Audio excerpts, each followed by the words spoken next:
Je vais vous présenter un CMS qui permet de générer des pages statiques qui se nomme Abe. Donc, on a créé ce CMS au sein de l'agence AdFab, là où je travaille, avec d'autres collaborateurs, dont mon frère jumeau. Et voilà, donc je vais vous présenter déjà, on va voir dans un premier temps, qu'est-ce qu'un générateur de site statique versus un générateur de site dynamique. Donc si on revient un peu plus dans le temps, à la base, on bossait avec uniquement des pages HTML qu'il fallait aller éditer manuellement. C'était un peu fastidieux. Donc au final, on a créé justement les CMS qu'on connaît actuellement, comme Drupal, qui permettent à l'aide de code PHP d'aller consulter du contenu dynamique qui se trouve dans une base de données, etc. Et depuis quelques années, on voit l'émergence d'un nouveau type de CMS, qui sont les CMS qui permettent de générer des pages dites statiques. Donc en gros, permettent à un utilisateur de rentrer son contenu dans un back-office, et ensuite les pages seront compilées au format HTML et déposées sur un serveur, ce qui fait que ça nous permet d'avoir 3 points très, très positifs qui sont à la fois la performance, c'est-à-dire qu'il n'y aura plus de traitement côté serveur. Lorsqu'un utilisateur veut consulter une page sur un site web, il fait la demande et la page lui est rendue directement. Et ensuite, deuxième point, la sécurité et la fiabilité.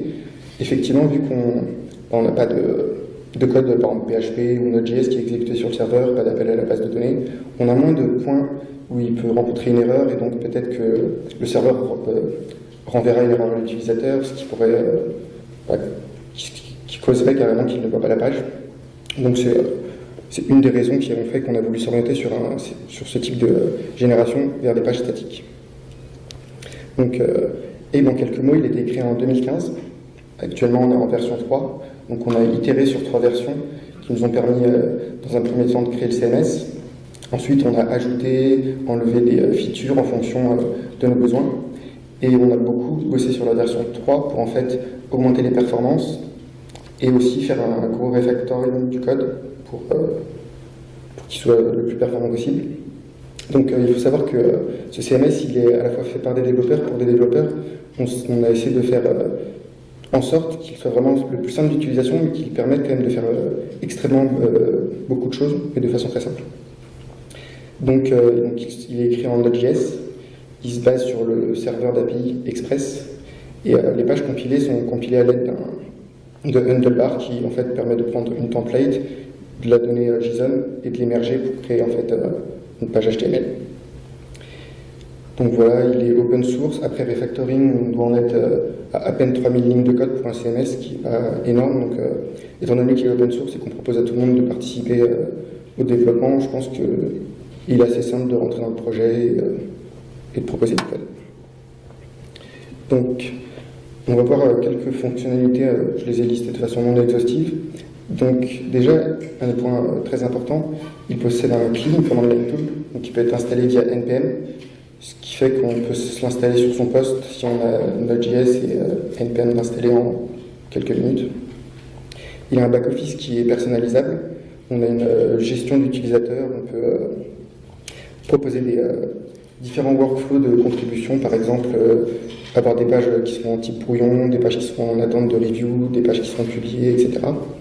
Avec différents niveaux d'utilisateurs qui pourront, par exemple, qui ont le droit de créer des pages brouillon. Ils devront passer à un autre utilisateur pour créer des pages qui seront ensuite validées lors de la review et ensuite, par exemple, publiées. On a un système de traduction qui est embarqué. Alors, il n'y a pas de base de données, ça j'y reviendrai plus tard quand je ferai une petite démonstration.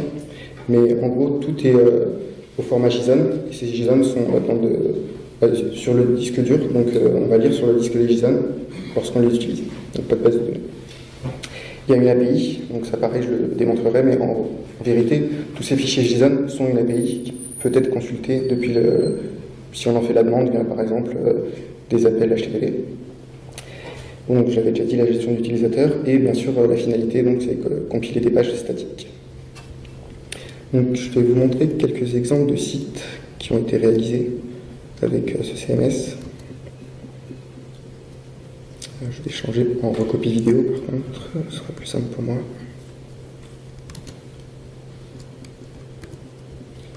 Donc un des grands groupes qui nous a fait confiance pour utiliser Abe, ce CMS, et sur énormément plein de sites qui lui appartient, c'est le groupe Accor Hotel, qui est très répandu dans le monde. Donc là, par exemple, on voit une page de l'hôtel Sofitel qui fait partie du groupe, qui a été faite et contribuée via le CMS App. Donc on voit que c'est une page qui n'a rien via d'autres pages qui seraient dans d'autres CMS, etc. On voit qu'il n'y a pas eu de limitation pour créer tout un tas de choses. Ensuite, il y a Blablacar qui est une start-up française qui a levé pas mal d'argent en France, qui permet de mettre en relation plusieurs personnes pour faire du covoiturage, etc. Donc là, je vous montre l'URL sur une page de test parce que chez eux, c'est réservé à leurs ambassadeurs, donc on n'a pas d'accès sans être connecté. Donc voilà, c'est une page qui leur permet de mettre des voitures, qui ensuite propose la location, etc. On va voir encore un autre. Donc, la gestion de contenu est vraiment très simple, mais qui permet quand même de créer des pages assez complexes, comme des pages avec beaucoup de carousels, des animations, etc. Donc voilà, je pourrais vous en montrer encore quelques autres, mais le plus important, c'est savoir vraiment, c'est le groupe Accord-Hotel qui est pour l'instant le plus gros utilisateur, et c'est assez impressionnant de voir sur tous les sites qu'ils utilisent, ont plusieurs dizaines de milliers de pages qui sont contribuées via le CMS Abe et qui sont en prod actuellement. Et quand on voit que toutes ces pages, 10 000 pages dans notre éditeur Abe sont présentes, sont utilisables, on n'a pas de problème de performance, c'est assez dingue. Donc ensuite, j'ai préparé une petite démo. Je vais vous montrer comment utiliser le CMS Abe et comment dynamiser une page très simplement. Ça se fait assez rapidement. Donc j'avais pris un site où il y avait des templates. Donc en gros, je vais télécharger une template gratuite sur Internet. Et je vais démarrer mon back-office Abe et je vais créer des champs qui vont permettre de ensuite rentrer du contenu pour n'importe quel utilisateur sans avoir besoin de faire de code. Donc je vais dynamiser cette template-là. Donc, je vais la télécharger.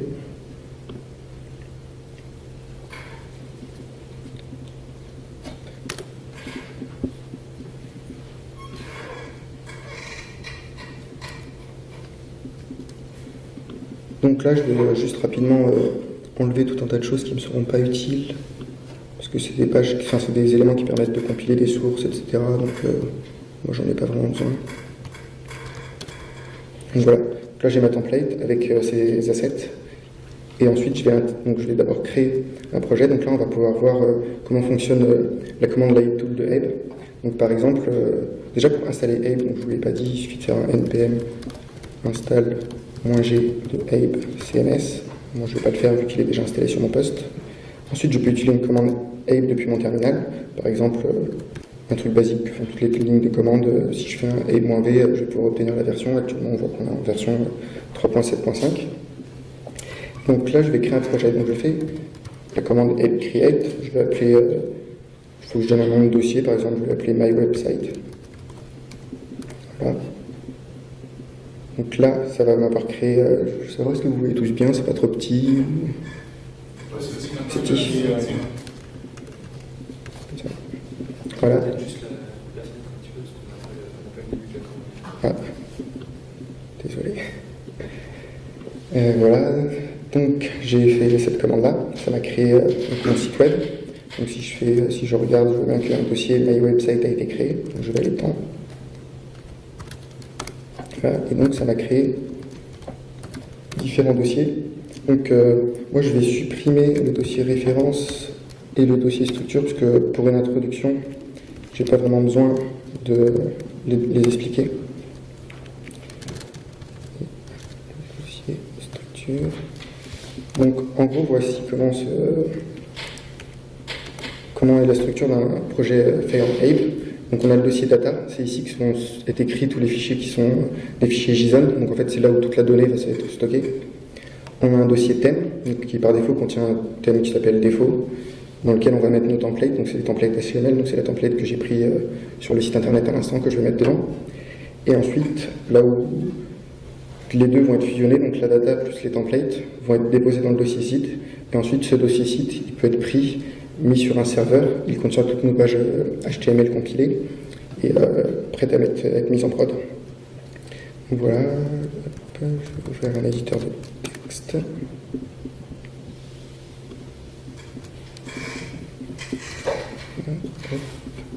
Ensuite, je vais mettre donc, toutes mes templates dans mon dossier de template.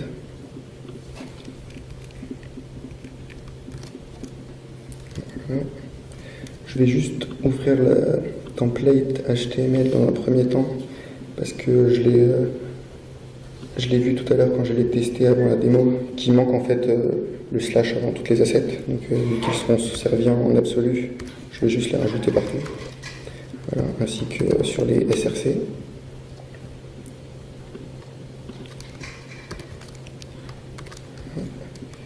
Et ensuite, je vais juste démarrer mon serveur, donc en faisant un ape server.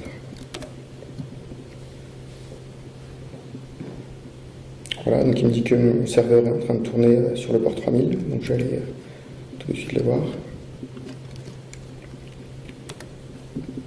Donc voilà, là on se trouve dans l'interface ape. Donc pour l'instant, il n'y a pas grand-chose, vu qu'on n'a pas créé de page ni rien. Ici, c'est une liste de pages. Et donc on va tout de suite créer notre première page. Donc là, elle s'appelle index, parce que c'est la template qui s'appelait index quand je l'ai mis dans le dossier des templates. Et je vais dire que c'est une home page. Voilà, donc ça m'a créé ma template. Pour l'instant, il n'y a rien qu'on puisse dynamiser parce que c'est la template telle que je l'ai pris telle quelle. Donc pour montrer quand on a fait Ape, on a développé ce qu'on appelait des tags autodescriptifs. C'est un tag qu'on peut mettre dans du code HTML qui, en gros, il est autodescriptif parce qu'il parle de lui-même. N'importe qui, faisant peu ou presque pas de code, pourrait comprendre réellement quelle est sa fonctionnalité, enfin à quoi il sert. Donc dans le premier temps, je vais dynamiser ce texte.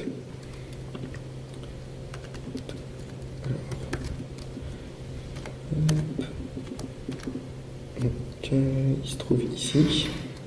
Donc je vais enlever ça pour le rendre dynamisable et éditable par un contributeur. Donc là, je vais créer un champ ape de type texte. Donc on voit que tous les tags ape ont la même structure en gros. Ils commencent par ape pour dire que c'est un tag ape. Ensuite ils ont un type, donc là on voit que c'est un type texte, mais par la suite je vais montrer qu'on peut avoir des types images, des types qui permettent de mettre des WYSIWYG, etc. On a une key. Cette key en fait c'est la clé unique qui sera dans nos JSON. Donc là, c'est le titre, alors je vais l'appeler title. Je vais mettre une description pour que le contributeur puisse savoir exactement quelle est la fonction de champ quand il voudra le rentrer. Et pour l'instant, on ne va pas voir l'attribut tab. Donc voilà, j'ai mis ce tag là. Et en fait, on voit que ça a rechargé mon CMS avec le live reload. Maintenant, je peux rentrer mon titre. Donc voilà, je rentre mon titre. Je peux sauvegarder ce titre et ça permet d'éditer la page en fait très rapidement. Ensuite, je vais aller dynamiser cette image. Donc, là, je vais mettre un champ ape de type image. Donc on voit qu'il a la même structure que l'autre qui était utilisé précédemment, donc type image, et une description. Donc là, je vais l'appeler picture. Je vais dire que c'est l'image.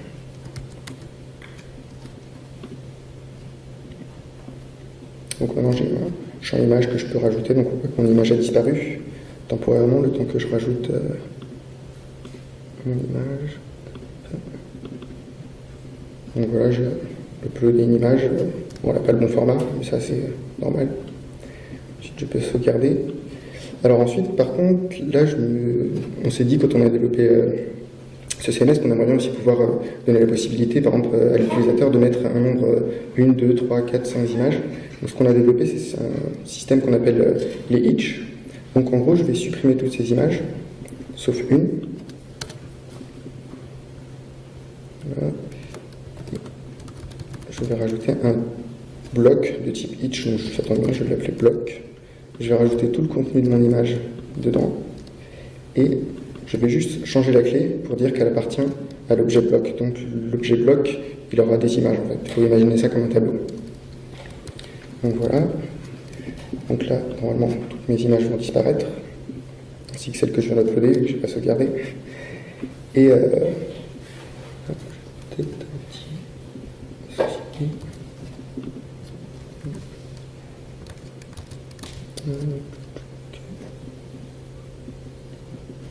me suis trompé, j'ai mis le bloc dans le type et non dans le nom de la clé.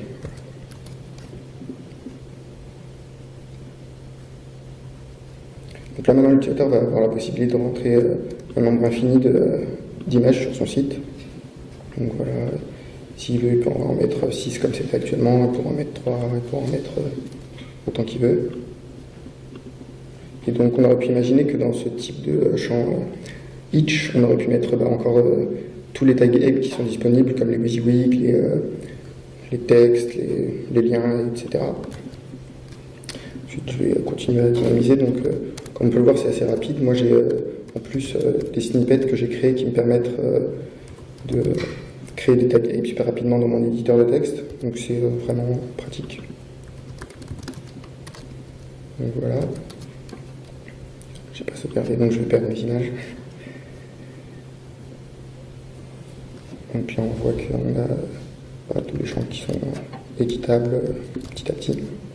Donc je peux le faire vraiment pour tous. Donc là, par exemple, ici, on voit que c'est un texte qui est quand même un peu plus conséquent. Donc je vais utiliser un tag de type riche plutôt que texte. Donc là, encore une fois, c'est un tag autodescriptif. Donc il possède un attribut supplémentaire, vu que c'est un nouveau type qui s'appelle toolbar. Donc c'est tout ce qui est permis d'être utilisé dans ce WYSIWYG. Donc là, pour l'instant, je vais laisser tout.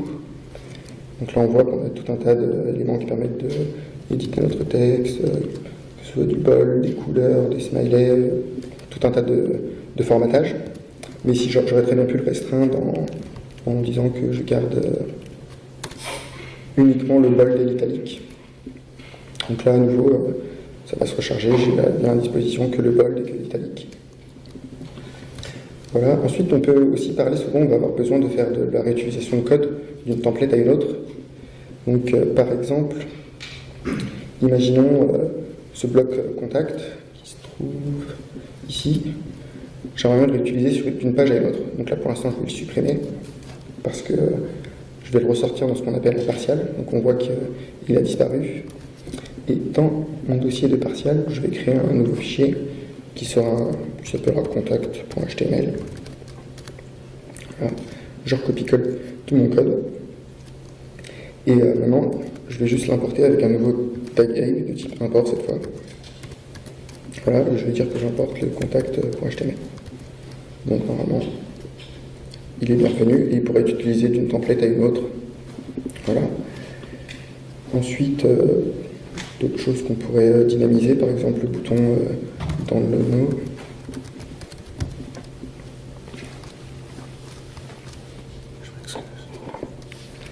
Donc je vais mettre un petit texte dedans, donc ce sera le bouton.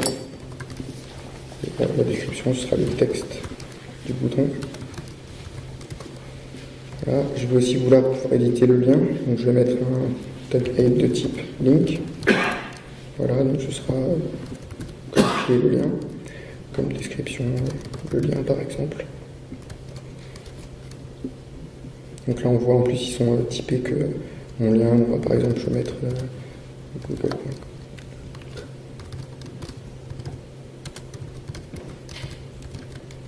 Voilà, google.com et comme titre Google. Et donc on voit que si je le survole en bas de la fenêtre, j'ai pas mis le HTTP donc il n'est pas très content. Voilà, donc c'est vraiment pratique d'avoir la live preview juste en face, en plus qui permettent de tester différents cas de figure en fonction des devices qui pourraient être utilisés, etc. Et donc une fois que j'ai fini, je peux publier ma page.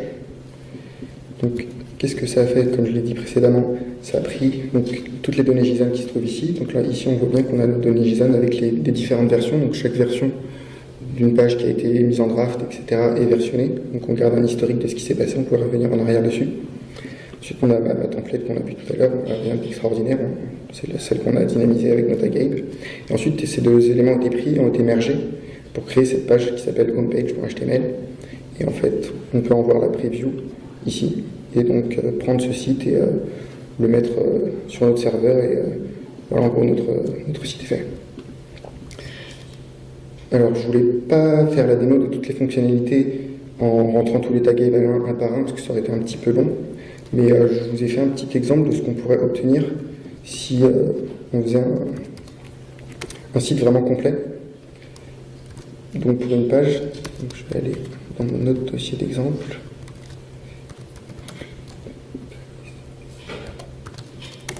Voilà. Donc pareil, j'ai juste à faire ape serve dans un autre dossier où j'ai fait un ape create précédemment. Je me suis amusé à rentrer tous les champs pour que tout soit dynamique. Donc là, on va voir que sur la même page, j'ai une page que j'avais précédemment créée et dynamisée. Donc là, tout ce qu'on va voir sur cette template, ça a été dynamisé depuis le back-office. Et donc on peut pousser le truc assez loin qui permet d'ordonner les champs, de les trier par onglet,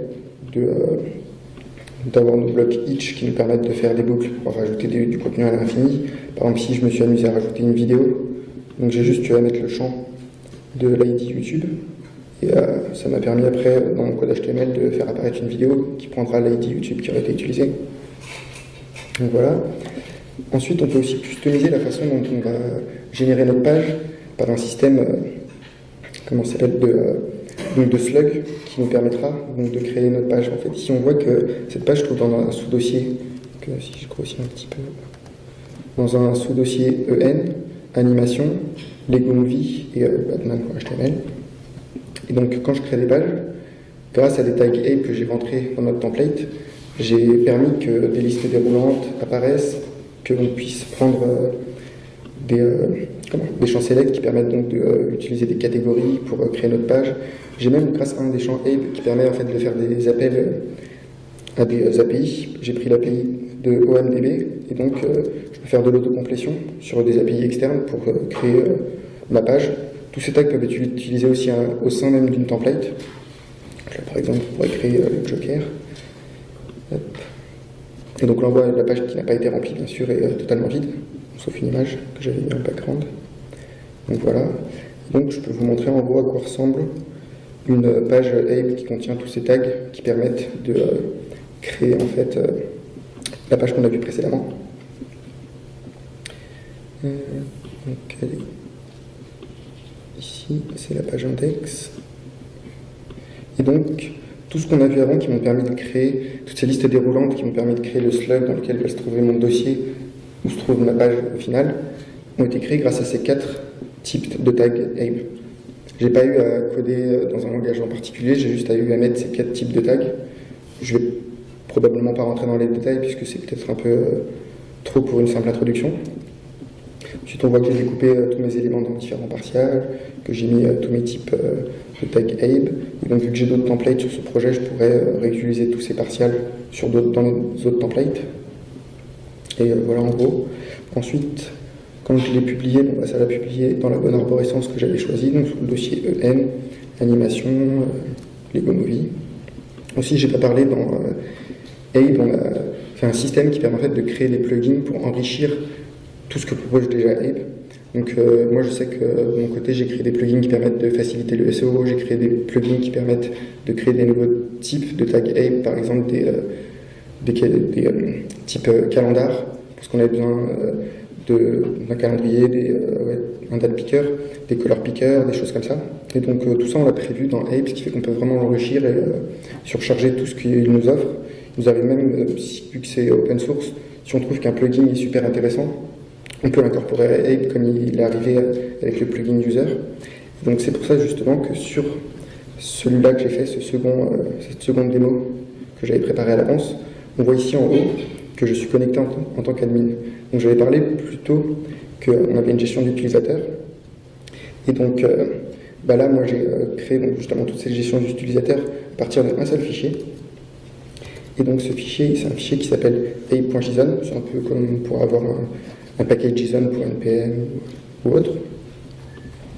Et donc, pour mettre en place toute ma gestion d'utilisateurs et la possibilité d'avoir un workflow customisé, j'ai juste eu à écrire ce fichier JSON. Avec, si rapidement je fais le tour de ce qu'il fait, on voit qu'ici j'ai créé un workflow qui contient 3 étapes, draft, review et publish. Donc si je vais dans ma liste, on peut voir que mon élément est actuellement en draft, qui pourrait être passé en review et ensuite publié. Après j'ai créé mes 3 types d'utilisateurs, donc j'ai les reviewers, les publishers et l'admin. Donc l'admin lui est autorisé à créer de nouveaux membres. Donc par exemple, ça m'affiche la liste déroulante des utilisateurs disponibles et je peux en créer autant que je veux.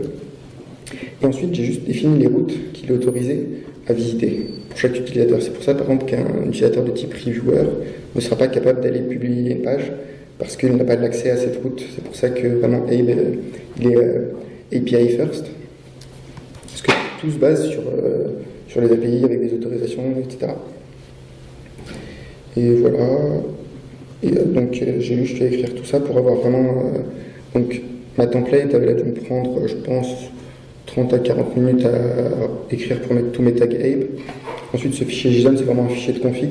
Je n'ai pas eu à écrire quoi que ce soit d'autre de langage que ce fichier JSON, qui est chargé automatiquement au démarrage de Abe. Donc je pense qu'il a dû me prendre dans la demi-heure aussi à créer. Donc j'ai un back-office en un peu plus d'une heure avec une page qui peut être créée à l'infini. Donc cette page elle peut être déclinée en autant de pages que je veux, dans la langue que je veux, et contribuer autant de fois que je veux, et publier et ensuite déposer sur n'importe quel serveur. Donc voilà, donc c'est à peu près le tour. Je vais repasser en mode présentation.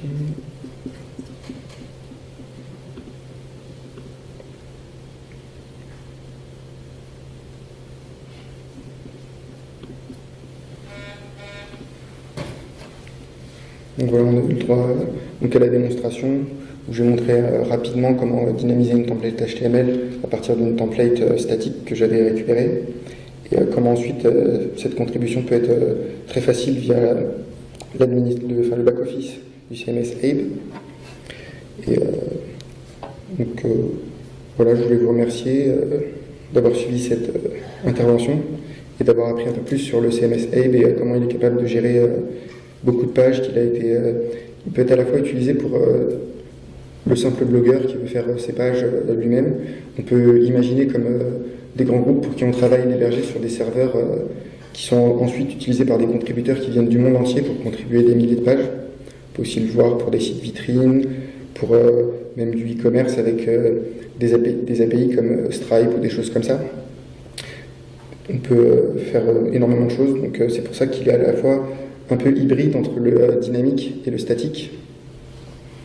Et voilà, donc c'est Abe. Et c'est tout ce que je voulais vous présenter. Je voudrais savoir si vous avez quelques questions. Ouais. Tu parles que effectivement le projet, Abe a été utilisé avec pas mal de grands groupes à l'heure actuelle. Donc, je suppose que tu as parlé de la sécurité performance, mais je suppose que des groupes de ce type-là, ils font quand même des audits assez réguliers. C'est ça. Je pense que du coup, ça a dû être fait. Donc ça... Du coup, nous, on a audité Abe pour justement le sécuriser.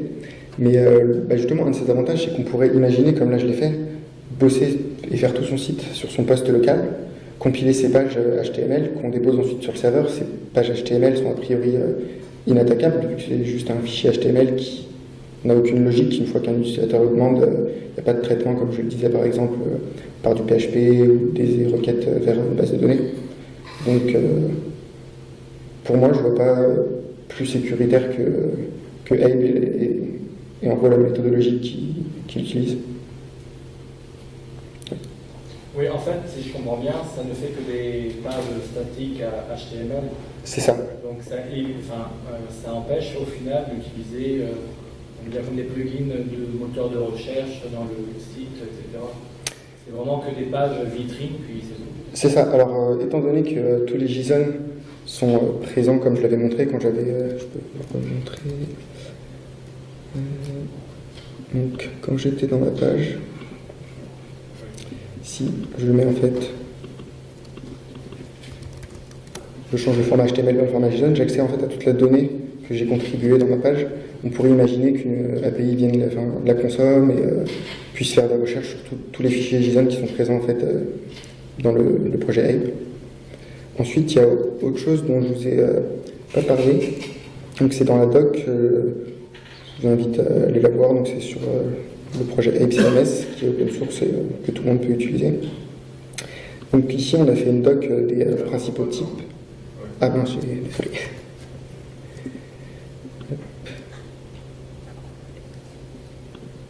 Donc voilà. Donc il y a la doc sur GitHub. Et il y a un des tags que j'ai pas trop voulu détailler, qui est un tag vraiment assez complexe, c'est celui que j'ai utilisé quand j'ai consumé l'API de IMDb tout à l'heure pour créer le champ de complétion depuis mon back-office. En fait, on a un tag Abe qui est de type data. Donc il a cette forme-là, donc type data, si vous voyez assez bien. Il a toujours la key et une description, sauf qu'en fait, il a un attribut source qui lui permet de prendre différents paramètres dedans. Donc ces différents paramètres, ça peut être un objet JSON. Donc je crois qu'ici c'est plus parlant. Voilà par exemple un tableau. Donc en fait, ce tag Ape va générer une liste déroulante qui contiendra les 3 couleurs que j'avais mis dans mon attribut source. Ensuite, on a poussé la chose un peu plus loin en fait. On a donné la possibilité de mettre une URL, donc c'est ce que j'ai fait pour utiliser le service de IMDb. En fait, cette URL sera concaténée à ce qui est rentré dans le champ texte, et ensuite ressortira un système d'autocomplétion. Donc, moi, je peux vous montrer comment je l'ai fait, si on revient voir tout en haut de cette page, en fait. Donc, j'ai mis l'API que je voulais appeler. Cette API, elle attend un paramètre en get qui s'appelle t égale quelque chose. Donc, moi, quand j'ai rentré Lego dans mon champ texte, ça a fait en fait la même chose que si j'avais appelé en HTTP à cette API, et ça m'a retourné un objet qui est traité et qui est ressorti en autocomplétion. Donc, c'est ce qu'on voit.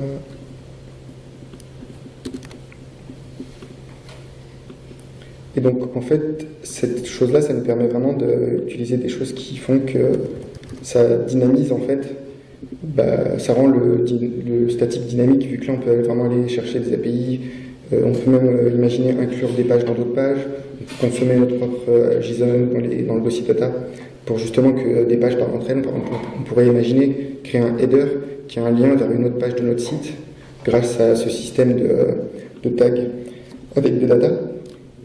Et donc ça permet vraiment de faire de la dynamisation. Et la troisième possibilité qu'on a rendue, en plus de faire des appels à des API, c'est qu'on a créé un pseudo-sous-langage qui ressemble à du SQL, qui peut être mis dans cet attribut source. Donc imaginons que je fais select étoile from article.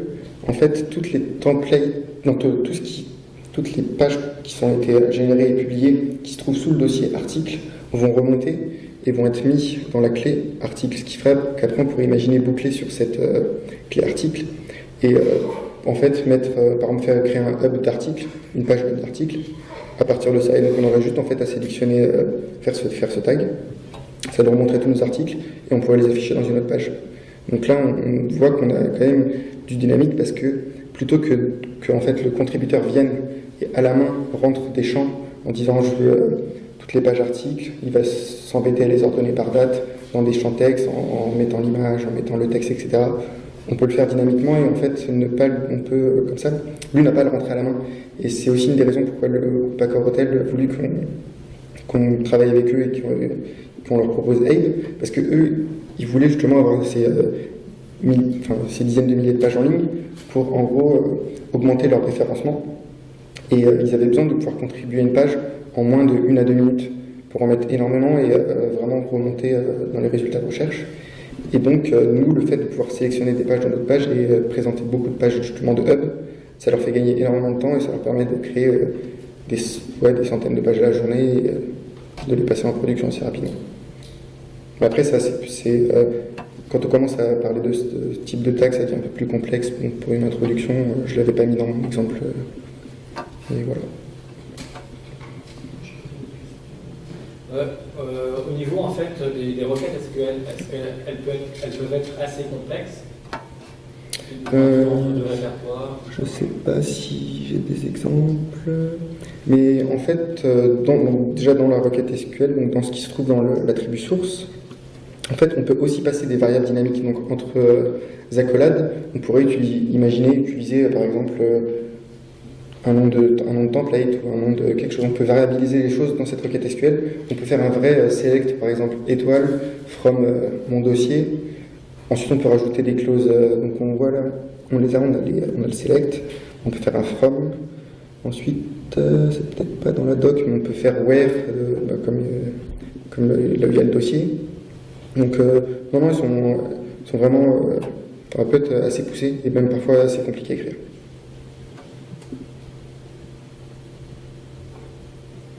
Est-ce qu'il y a d'autres questions?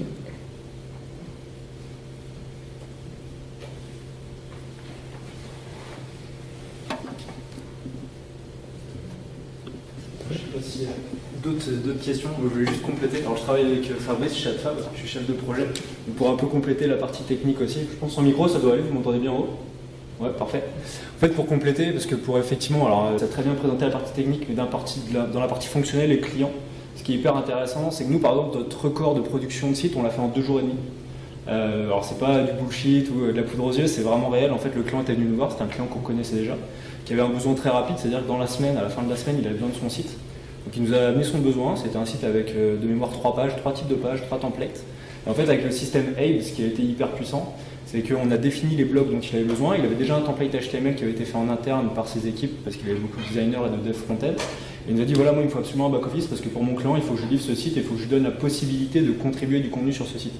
Et donc en fait, on a eu le besoin, on l'a eu le mardi soir, on l'a développé le mercredi, le jeudi, le vendredi, on l'a testé en live avec le client, et ça lui allait très bien. Et en fait, cet outil Abe permet ça, parce que là on a parlé de beaucoup de gros sites, mais même sur des tout petits sites, il permet vraiment de faire ça. Nous, on a beaucoup de petits clients qui, ça n'a rien de péjoratif, hein, mais des clients avec des moyens peut-être un peu moins élevés que le groupe Accor, qui ont des sites à travers le monde, qui n'ont pas forcément voilà, des ressources illimitées et qui ont souvent besoin de projets pour un coût assez limité. En fait, nous, souvent, ce qu'on propose, par exemple, c'est un template HTML, comme Fabrice l'a montré. Et en fait, on lui propose Abe parce que ça lui permet, pour un coût qui est moindre, parce qu'on vend du jour homme au final, en tant qu'agence, et pour un coût moindre, d'avoir un site où il peut administrer son contenu sur un template qu'il a choisi et pour ses besoins. Donc c'est vraiment hyper intéressant que ce soit sur la partie technique pour les développeurs, mais aussi sur la partie fonctionnelle et pour les clients, et puis vraiment pour le besoin des clients. Donc c'était la petite touche que je voulais rajouter, qui je pense est aussi importante pour mettre un petit peu en relief aussi le besoin d'arrêt. Ok, merci de ton aide. Donc, plus d'autres questions? Ok.